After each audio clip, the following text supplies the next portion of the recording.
Siddhartha starts searching for truth. Before he becomes Buddha, for many years, he undergoes all types of ascetic practices. He goes to the leaders of spirituality, religious leaders of his time, practices everything under the sun for many years. He still doesn't get the truth.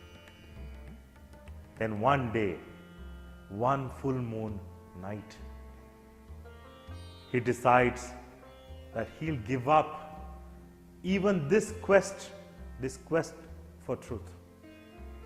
And that is when the nature decides to reward him with the truth, with the ultimate reality. That is when he becomes Buddha, the enlightened one. In that instance, when he decides to give up his lifelong quest, and he's left with nothing else, his being is filled with light. Buddha, the enlightened one, starts at that moment. And from there, the journey of Buddha starts. Now, Buddha has discovered the truth. He's got enlightened. Now he has to spread the message and take people from darkness to light. He goes searching for his friends. Actually, he had 4 more friends who were also on the quest for truth.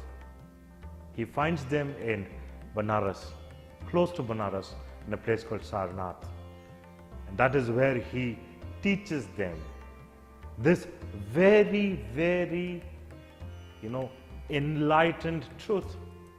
He has to articulate it. He has to put it into words. And he finds these people, who are searching for the answers everywhere. He tells them, listen, the answers are not outside. The answers are inside you. The truth is inside you. And that becomes known as the first sermon. He talks about dependent origination theory, where every cause has in it embedded the effect. A small seed has this huge big tree embedded. And this is the truth that Buddha wants everybody to know. And this is the truth that he wants everybody to base their lives on. If you look at his teachings, very, very scientific. What does he say? He says that the life is full of suffering. And this suffering comes from desires. This suffering comes from the want. I want to have a better car. I want to have a bigger house. I want more money in my bank. I want that promotion.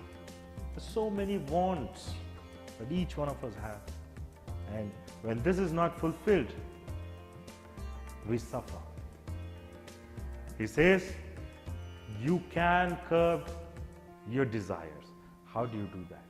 He gives a very, very simple answer. You look into yourself. You look at where these emotions are coming from.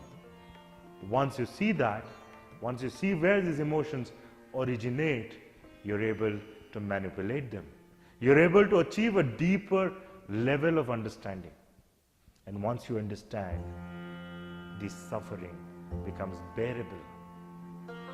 You do not become a servant for your desires, for these emotions. You become the master.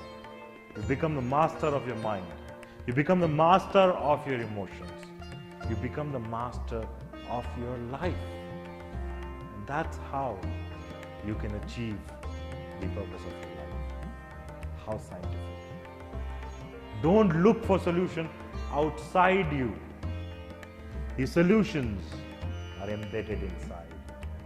Just as the tree is encapsulated in a tiny seed, the purpose of your life, the understanding, the truth, the consciousness, the infinite is all embedded within. This is Buddha's teaching. Of course, there are many versions through which people understand his teaching. Primarily, he says, just be.